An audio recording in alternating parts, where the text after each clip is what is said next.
మన సనాతన ధర్మంలో మనం పాటించే పద్ధతులు, మన సంస్కృతులు ప్రతిదీ సైన్స్కి అనుసంధానం చేయబడి ఉంటుంది. కానీ మనకు తెలీదు. ప్రతి పని మనం చేస్తూ ఉంటాము, ఏదో ఒక లాభం ఉందని విషయం మనకు తెలీదు, కానీ చేస్తూ ఉంటాము. ఇప్పుడు కొన్ని తెలుస్తున్నాయి, ఇది సైన్స్కి రిలేటెడ్ కదా, ఇంత సైన్స్ ఉందా దాంట్లో అని ఇప్పుడు మనకు తెలుస్తుంది. కానీ మన పూర్వీకులు అలా చెప్పి మనల్ని పెంచి ఉంటే ఈ దుస్థితి వచ్చేది కాదేమో అని నా అభిప్రాయం. సైన్స్ని మనం ఏ రోజు నమ్మకూడదమ్మా. నా చాలా కాంట్రవర్సీ వచ్చేమో, సైన్స్ని మనం ఏ రోజు యాక్సెప్ట్ చేయకూడదు. ఎందుకంటే ఇది సైన్స్లోనే ఒక పెద్ద థియరీ. ఒక 25 ఏళ్ల కింద ఉన్న సైన్స్ని ఈరోజు నమ్మరు. ఈ రోజు ఉన్న సైన్స్ 2080లో నమ్మరు. వాళ్ళకప్పుడు ఇది చాలా పాతది, ఓల్డ్గా, అప్పుడున్న వర్షన్, అప్పుడున్న థియరీలు వేరు, ఇప్పుడున్న థియరీలు వేరు అంటారు. మరి మారుతున్న థియరీలు నమ్మారా, నిత్యమైన సత్యమైన ఒకే సత్యాన్ని నమ్మాలా చెప్పండి? మారుతున్న థియరీల్ని నమ్మమంటారా, నిత్యమైన సత్యమైన ఒకే సత్యాన్ని నమ్మమంటారా? సత్యాన్ని నమ్మాలి. అందుకు ఆ సత్యాన్ని ఆచార సంప్రదాయ రూపంలో మీకు వ్యక్తీకరించారు. స్నానం అనే పదం వాడాలి అంటే అది మంత్రాలు వాడితేనే స్నానం వాడాలి తల్లి. ఒక యాగం చేసామంటే దానికి స్నానం వాడతారు, అవభృత స్నానం అనే పదం వాడతారు, లేదా శ్రీచక్ర స్నానం అని వాడతారు, లేదా బ్రహ్మోత్సవాలు చేసిన వాటిలో స్నానం అనే పదం మంత్రయుక్తంగా చేసేవా. మంత్రాలు అంటే గొప్ప గొప్ప మంత్రాలు ఏమక్కర్లేదు. మీకు ఓం నమః శివాయ ఇస్తుంది, అవి చదువుకొని వాడచ్చు. లేదా రామ, హరి, శివ, కృష్ణ ఏ పదాలు వచ్చినా అవి చదువుకుంటూ చేసే వాటినే స్నానం అంటారు.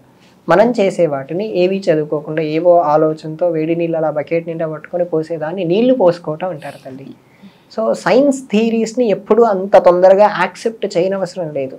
ఈ రోజున్న సైన్స్ రేపు ఉండనప్పుడు నిత్యమైన సత్యమైన దానికి సైన్స్ని అన్వయించడం అంత గొప్ప ఏం కాదు తల్లి.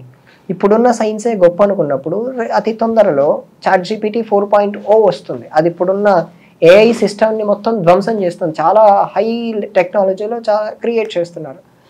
ఇప్పుడు ఇచ్చేటువంటి ఈ రెవల్యూషన్ థియరీ సైన్స్లోనే వస్తుంది.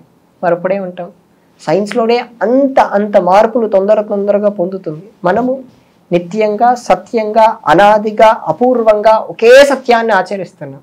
ఒకే సత్యాన్ని ఎటర్నల్ థియరీ అంటారు. సైన్స్లో కూడా ఎటర్నల్ థియరీ అంటారు. మన భారత ఉపగ్రహం పంపించిన దాంట్లోనూ చూస్తే భూగ్రహం చాలా బాగా కనపడింది. దాన్ని చూసి ఓ వ్యక్తి వచ్చి ఇది వేరే శాటిలైట్ నుంచి తీశారు, భారత శాటిలైట్ కాదని చెప్పి ఆయనతో వాదన చేశారు. ఇంకో సందర్భంలో అబ్దుల్ కలాం గారే ఒక పార్టీకి వెళ్ళారు. పార్టీకి వెళ్ళినప్పుడు అందరూ భారతీయులు ప్లస్ విదేశీయులందరూ మాట్లాడుతున్నారు, చాలా హైలో మాట్లాడుతున్నారు. కొంచెం హిస్టరీకి వెళ్ళారు. హిస్టరీకి వెళ్ళినప్పుడు శ్రీరంగం దగ్గర ఉండేటువంటి చిన్న విషయం వచ్చింది.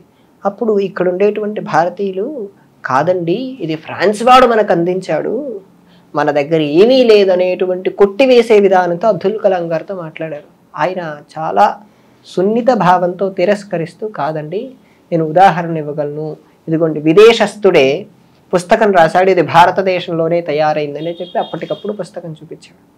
అంటే ఆయన బుద్ధి ఎంతలా అయిందంటే విదేశస్తుడు చెబితేనే మనం ఆచరించేది నిజము అనేంత భ్రమలోకి వెళ్ళిపోయారు తల్లి. అందుకే ఇప్పుడు చాలామంది పాశ్చాత్యులు సనాతన ధర్మాన్ని ఆచరిస్తున్నారు కాబట్టి కొంతమంది ఓహో ఇది కూడా గొప్పదే అనే విధంగా ఆచరిస్తున్నారు. అవునా కదమ్మా? కానీ ఆ పాశ్చాత్యులకు నేనే చిన్న ఉదాహరణ చెప్తానమ్మా. నాకే చాలా బాధేసింది. పోయిన సంవత్సరం దసరా సందర్భంలో నేను కేదార్నాథ్లో ఉన్నాను. కేదార్నాథ్లో ఉన్నప్పుడు ఒక అమెరికన్ నడుచుకుంటూ పైకి వచ్చాడమ్మా. 22 కిలోమీటర్లు నడుచుకుంటూ వచ్చారు. నడుచుకుంటూ వచ్చిన విధానం కంటే అక్కడికి వచ్చాక ఆయన నమశివాయ అనే పదం తప్ప ఇంకేది వాడలేదు. అక్కడ వచ్చిన వాళ్ళు ఇంకా అమెరికన్ వచ్చాడు కదా, మన వాళ్ళు హాయ్ హలో అని సెల్ఫీలు ఎగ్గబెట్టారు. ఆయన నమశివాయని పలకరించాడమ్మా. వాళ్ళకు స్పృహ కూడా కలగలేదు. ఇప్పుడు ఇదే జరుగుతుందండి. పరాయి దేశం వాళ్ళు మన సంస్కృతి సాంప్రదాయాలను పాటిస్తుంటే మనం మాత్రం ఇది ట్రెండ్ లాగా ఫీల్ అవుతున్నాము. ప్రతిదాన్ని అంటే ఇది మర్చిపోతే, మన సంస్కృతిని మర్చిపోతే, లేదంటే బొట్టు పెట్టుకోకపోవడం, గాజులు వేసుకోకపోవడం లాంటివి ఏదైనా మన సంస్కృతిని మర్చిపోతూ ఉంటే ఇది ఫ్యాషన్గా, ఇది ట్రెండ్గా ఫీల్ అవుతూ ఉన్నారు చాలామంది, అమ్మాయిలు కావచ్చు అబ్బాయిలు కావచ్చు. ఈ తరం యువత అలాగే తయారవుతుంది. విశ్వనాథ్ గారు చనిపోయినప్పుడు నాకు ఒక జర్మన్ లేడీ ఫోన్ చేసింది తల్లి. అంటే నాకు ఆ డేట్ గుర్తుంది. ఆవిడ నాకు చాలా ఏళ్ళ నుంచి పరిచయం. తనకు భారతీయ సంస్కృతి గురించి ఎక్కువగా ఏమీ తెలియదు. తను ప్యూర్ జర్మన్ గర్ల్. ఆవిడకు 50 ఏళ్ళు పైన ఉంటాయి. ఆ రోజే తనకు క్యాన్సర్ పాజిటివ్ అని వచ్చిందమ్మా. పాజిటివ్ వచ్చిన వెంటనే హాస్పిటల్ నుంచి వచ్చిన 3 గంటల తర్వాత నాకు ఫోన్ చేసింది. నాకు క్యాన్సర్ వచ్చిందట, అమ్మాయికి ఒక కూతురు ఉంది, అమ్మాయికి ఉమా అని పేరు పెట్టుకుంది, భారతీయ పేరు. ఆవిడ పేరు వలజ, భారతీయుల పేరు. ఆవిడకు ఒరిజినల్ పేరు ఉంది, తనకి సబీనే తన ఒరిజినల్ పేరు. ఆవిడ ఏం చెప్పిందంటే, నేను క్యాన్సర్ అని చెప్పారు, అది తీవ్ర స్థాయి వచ్చినప్పుడు చచ్చిపోతానని డాక్టర్లో క్లారిటీ ఇచ్చినప్పుడు నేను నా దేహాన్ని ఈ జర్మనీ దేశంలో నేను వదిలేయనుకోవట్లేదు, నా దేహాన్ని పూర్తిగా భారతదేశంలోనే వదిలేయాలనుకుంటున్నాను, నా దేహం భారత భూమిలోనే కలవాలని చెప్పింది. మన వాళ్ళు ఎంతమంది సిద్ధంగా ఉన్నారమ్మా? ఒకసారి విదేశం వెళ్ళాక చచ్చిపోయే పరిస్థితి వస్తే ఈ దేశంలో నా భారత భూమిలోనే నా దేహం కలవాలి అని చెప్పగలిగిన వాళ్ళు ఎంతమంది ఉన్నారు? ఆవిడకి అసలు భారతదేశం గురించి ఏమీ తెలియదమ్మా, కానీ సనాతన ధర్మం అంటే విపరీతమైన ఇష్టం. ఆవిడ గణపతిని విపరీతంగా ఆరాధిస్తుంది. ఆ ఆరాధనతో నా దేహం పూర్తిగా ఇందులోనే కలవాలి, అప్పుడైనా నాకు మళ్ళీ భారతదేశంలో పుట్టే అవకాశం వచ్చి నేను సదాచారమైన పాటిస్తానని చెప్పుకుంటుంది. ఇంతకంటే గొప్ప స్త్రీలు ఎక్కడైనా కనపడతారమ్మా? ఈవెన్ పేరెంట్స్ చనిపోయినా కూడా మేము వస్తే ఖర్చు అయిపోద్ది, లేకపోతే ఆఫీస్ వర్క్స్ ఉన్నాయి ఇంకా రాలేం మేము అని చెప్పి అక్కడే ఉండి వాళ్ళ దహన సంస్కారాల కోసం డబ్బులు పంపించే కొడుకులు కూతుర్లను చూస్తున్నాం మనం. ఈ పుణ్యభూమిలో పుట్టి ఇక్కడ పెరిగి ఈ సంస్కృతులన్నీ పాటించి సగం ఏజ్ వచ్చిన తర్వాత పరాయి దేశంకి వెళ్ళి అంతటి మార్పు వాళ్ళలో కనిపిస్తుంది. ఇలాంటి వాళ్ళు కనిపిస్తారు కానీ మన దగ్గర పరాయి దేశంలో కూడా సనాతన సంస్కృతి ఉందనేది అర్థం కావట్లేదమ్మా. ఇప్పుడు ఉదాహరణకు అమెరికా తీసుకున్నారనుకోండి, అమెరికాలో రెడ్ ఇండియన్స్ అని ఉంటారు, 1,00,000 మంది దాకా ఉన్నారు. ట్రైబల్స్ అంటారు వాళ్ళని, అబార్జినల్స్ అంటారు.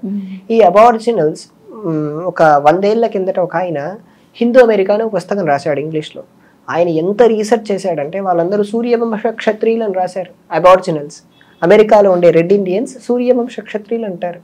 అక్కడికి వెళ్ళాక వాళ్ళు చేసే యజ్ఞ పద్ధతి చూశాడు. అమెరికాలో ఉండే వాళ్ళు యజ్ఞం చేస్తున్నారు. అంతెందుకు ఆస్ట్రేలియాలో ఆస్ట్రేలియన్ అబార్జినల్స్ అని ఉంటారు. ఒక 60,000 సంవత్సరాల క్రిందట తమిళనాడు నుంచి మైగ్రేట్ అయిపోయి పూర్తిగా ఆస్ట్రేలియాలోనే సెట్ అయిపోయారు. ఆస్ట్రేలియన్ అబార్జినల్స్ ఇప్పటికీ విభూతి పెట్టుకుంటారు, శివుణ్ణి ఆరాధిస్తారు, రామకీర్తనలు పాడతారు. కానీ రాముడు అంటే వాళ్ళకి తెలియదు, వాళ్ళకి ఆ పద్ధతి చెప్పలేదు. ప్రతి దేశము ఇప్పటిదాకా మీ మొదటి ప్రశ్నలోనే నేను అన్నాను, ఈ ప్రపంచంలో నా దృష్టిలో హిందువు కాని వాడెవడూ లేడు. సో వాళ్ళ ఆ దృష్టిలో చూసిన ప్రపంచం మొత్తం సనాతనమే. కానీ ఈ సనాతనానికి ఆధారం, కేంద్ర స్థానం, పవర్ హౌస్ లాంటిది భారతదేశం. ఆ భారతదేశం నుంచి ఆ పవర్ వాడు పెంచుకోవాలి, వాడు ఆరాన్ని పెంచుకోవాలి. ఆ పెంచుకోవటం కోసం ఈ దేశం అవసరం తల్లి. నిజానికి ప్రపంచ దేశాలన్నింటికీ మన భారతదేశం జ్ఞానాన్ని అందించింది అనేది మాత్రం సత్యం, ఎప్పటికీ ఇది మాత్రం నిజం. జ్ఞానం ఒక్కటే కాదమ్మా, జ్ఞానంతో పాటు సైన్స్ కూడా అందించింది. ఈ రోజు అతిపెద్ద ఆటనామిక్ రీసెర్చ్ జరిగేటువంటి ప్లేస్ లో, స్విట్జర్లాండ్ లో నటరాజుడి విగ్రహం పెట్టుకున్నారు. అవును, మరి ఇంతకంటే ఏం కావాలి? నటరాజుడి పాదంలో వారు ఆటమ్స్ ని చూశారు, ఆ పాద మూలంలో వాళ్ళ ఆటమ్స్ ని చూశారు. సో ఇటువంటివన్నీ అవసరమే, కానీ అవి థీరీలు మారుతున్న కొద్దీ, ఉదాహరణకు మనుషుడు కోతి నుంచి ఎవాల్వ్ అయి పుట్టాడంటారు. ఇది ఎంత అబద్ధమైన థీరీ అని చెప్పి చాలా మంది సైంటిస్టులే కొట్టేశారు. మరి వాళ్ళకే ఇంటర్ప్రిటేషన్స్ ఉన్నప్పుడు, మన ధర్మంలో ఇంటర్ప్రిటేషన్స్ లేక ఇన్ కోఆర్డినేషన్ వచ్చి ఇచ్చి మన ధర్మం నిత్యమై సత్యమై ఎంతో కాలంగా సనాతనంగా శాశ్వతంగా ఉన్నదానికి చిన్న కాలంగా సైన్స్ ఉన్నదాన్ని ఆపాదించడం అనేది చాలా తప్పమ్మా. ఇప్పుడు ఇంకొక విషయం, ఇప్పుడు hot topic and trending topic కూడా తిరుపతి లడ్డు వివాదం. తిరుపతి లడ్డూలో మాంసం కలిసింది అని వివాదం జరుగుతుంది కదా. ఇప్పుడు మనం ఒకవేళ నాన్ వెజ్ మనం పరోక్షంగా తిన్నట్టే కదా, మరి మనం దాన్ని ఎలా ప్రక్షాళన చేసుకోవాలి? అపరాధ సహస్రాణి క్రియంతే అహర్నిశం మయా ఇతి దాసోహమితి మాం మత్వా క్షమస్వ పరమేశ్వర క్షమస్వ శేషశైలనాథ. అంటే నాకు తెలియకుండా, మీకు తెలియదు కదా దాంట్లో కలిపారని, లేదా దాంట్లో అది నాణ్యత తగ్గిందని, దాంట్లో మీరేమి ప్రసాదం అనే భావంతో చూశారు, కానీ దాంట్లో ఇది కలిసిందని, ఈ తప్పు జరిగిందని మీకు తెలియదు.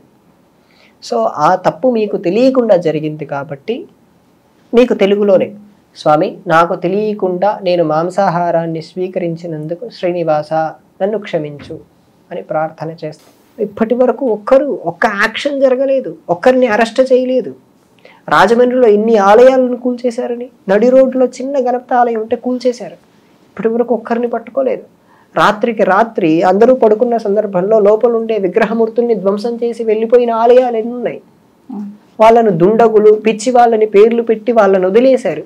మరి ఇప్పుడు వచ్చినటువంటి ఈ కొత్త ప్రభుత్వమైనా అలా చేసిన వాళ్ళని కఠినమైన శిక్షలు వేయాలని మనం కోరుకోవాలి కదమ్మా. ఒక్క తిరుపతికి జరిగినటువంటి ఇష్యూ ఒక్కటే కాదు, రాముడికి జరిగిన అపరాధం ఎంత పెద్దది. ఆ శిరస్సు ఖండించడం అనే దాన్ని ఈ ప్రపంచంలో ఎవడైనా ఒప్పుకుంటాడా? ఇదే విషయం ఏదో ఒక దర్గాని లేదా ఆ దర్గాకు కట్టిన జెండాను లేదా ఆ రావి చెట్టు మనదే లేండి, ఎక్కడ ఖురాన్లో రావి చెట్టు గురించి ప్రస్తావన ఉండదు. ఆ దర్గాని కానీ దాన్ని ఎవరైనా రాత్రికి రాత్రి వచ్చి తెలియకుండా ధ్వంసం చేస్తే ముస్లిం సమాజం కోసం కూడా ఇలాగే వదిలేస్తుందా అనే ప్రశ్నకు సమాధానం నాకు ఈ ప్రభుత్వ నాయకులే ఇవ్వాలి తల్లి. ఇప్పుడు మన దగ్గర ఇంత మెజారిటీ ఉంది, హిందూ మెజారిటీ ఎక్కువ మన దగ్గర, ఇతరులు తక్కువ, అయినా సరే మన దేవుళ్ళని శిరశ్ఛేదనం చేసిన, మన గుళ్ళని కూల్ చేసిన, ఎందుకు మనం అలా సెక్యులరిజంలోనే ఇంకా బ్రతికేస్తున్నాం? చేతకానితనం, ఒకటే మాట, చేతకానితనం. మన పూర్వీకుల ప్రతి ఘటనను మనం మర్చిపోయాం. శౌర్యం అంటే ఏంటో చచ్చిపోయేలా చేసింది ఈ జాతి. ఇప్పుడు మీకు శివాజీని చూస్తే ఏం గుర్తు రావాలి? ఆ శివాజీ పిక్చర్ చూశారనుకోండి, ఛత్రపతి శివాజీ మహారాజ్ పిక్చర్ చూశారనుకోండి, ఏం గుర్తుకు రావాలి? ఆ ధైర్యం, అవును, ఆ ఔరంగజేబునే గడగడలాడించినటువంటి ధైర్యం గుర్తుకు రావాలి. వాళ్ళ అబ్బాయి శంభాజీని చూశారనుకోండి, త్యాగం గుర్తుకు రావాలి. వాళ్ళ అబ్బాయి శంభాజీ హిస్టరీ చాలా గొప్పదమ్మా. శంభాజీ నలుగురితో పోరాడుతున్నారు ఒకే సందర్భంలో, ఇటు పోర్చుగీస్ వాళ్ళు, ఇటు ముస్లింలు, ఇంకొక ఇద్దరు వేరు వాళ్ళు. ఈ ఆయన్ని 11 సంవత్సరాలుగా యుద్ధం చేస్తున్నా ఓడించలేకపోయారు నలుగురు కలిసి. ఇక చివరికి ఈ శంభాజీ మహారాజు గారి భార్య తమ్ముడి ద్వారా పట్టుబడ్డాడు శంభాజీ మహారాజ్. ఎవరికి? ఔరంగజేబుకు. పట్టుబడ్డాక ఔరంగజేబు అడిగినది ఒక్కటే తల్లి, నువ్వు మతం మారుతావా? నీ సంపదంతా నీకే, నీ రాజ్యం నీకే, నువ్వే రాజు అవుతావు, నువ్వు కేవలం మతం మారుతావు, నా సామంత రాజుగా ఉంటావు అంటే శంభాజీ ఇచ్చిన ఆన్సర్ ఏంటో తెలుసా అమ్మా? నీ కూతుర్ని నాకిచ్చి పెళ్లి చేసినా సరే నేను మతం మారని అంటాడు. ఇంత ధైర్యం ఎక్కడుందమ్మా? హిందువులు ఈ రోజుల్లో మనం మాత్రం ఏ మతస్థులు వచ్చి మన వాళ్ళని పెళ్లి చేసుకున్నా గానీ మనం ఈజీగా మతం మారిపోతున్నాం. ఇతర మతస్థులు ఎవరు మన మతంలోకి రావట్లేదు, మనం మాత్రం ఈజీగా మారిపోతున్నాం. ధైర్యం చచ్చిపోయిన హిందువులు తల్లి, ఇంకా ధైర్యం పెరగాలి. రాణి పద్మావతిని చూడండి, ఆవిడలో ఎంత ఘట్స్ ఉన్నాయి. స్త్రీల సతీ సహగమనం అని మాట్లాడుతూ ఉంటారు. ఆ సతీ సహగమనం వాళ్ళు చేసిన పద్ధతి చూస్తే ఏడుపు వస్తుందమ్మా. ఇప్పుడు ఉదాహరణకు రాణి పద్మావతిని ఒక రాణి ఉండేది, మహారాణి. అల్లావుద్దీన్ ఖిల్జీ అనేవాడు ఆవిడ్ని చూశాడు. ఎలాగైనా సరే ఆవిడ దేహాన్ని నేను పొందాలి, ఆ దేహ సుఖాన్ని నేను పొందాలనేటువంటి ఉద్దేశం ఆవిడ పసిగట్టింది. అనుకోకుండా వారి భర్త ఆయన చేతికి చిక్కాడు. మగవాళ్ళందరినీ క్రూరంగా చంపేశారు. ఈ విషయం రాణులందరికీ, వారి దగ్గర ఉండేటువంటి స్త్రీలందరికీ తెలిసింది తల్లి. ఆవిడ చేసిన పని ఏంటంటే ఊరేసుకొని చచ్చిపోలేదు లేదా సూసైడ్ చేసుకోలేదు. ఈ క్రూర మృగాలైన ఇస్లాం రాజులకు నేను చనిపోయిన తర్వాత నా దేహం కూడా దక్కకూడదని పెద్ద పెద్ద మంటలు రగిలించి బూడిదలు చేసుకున్నారమ్మా. ఇదమ్మా త్యాగం అంటే. ఇటువంటి త్యాగం ఇప్పట్లో వీళ్ళకి ఎక్కడుంది? త్యాగం చచ్చిన హిందువులు, కోపం, క్రోధం, దేశం కోసం, ధర్మం కోసం ఇవేమీ లేవమ్మా. 1000 ఏళ్లుగా నీ పైన పోరాటం జరిగిందయ్యా, నువ్వు మళ్ళీ వాళ్ళతో పాటు వెళ్తావని చెప్పినా సరే అర్థం చేసుకోలేని మూర్ఖపు హిందువులమ్మా. ఇది ఆవేదనే, వాళ్ళని తిడుతున్నానని కాదు. అన్ని వందల దేవాలయాలు ధ్వంసమైన ఒక్కరైనా స్పందించారా? రామతీర్థం అమ్మా, రామతీర్థం ఎంత గొప్ప క్షేత్రం అనేది రామక్షేత్రం.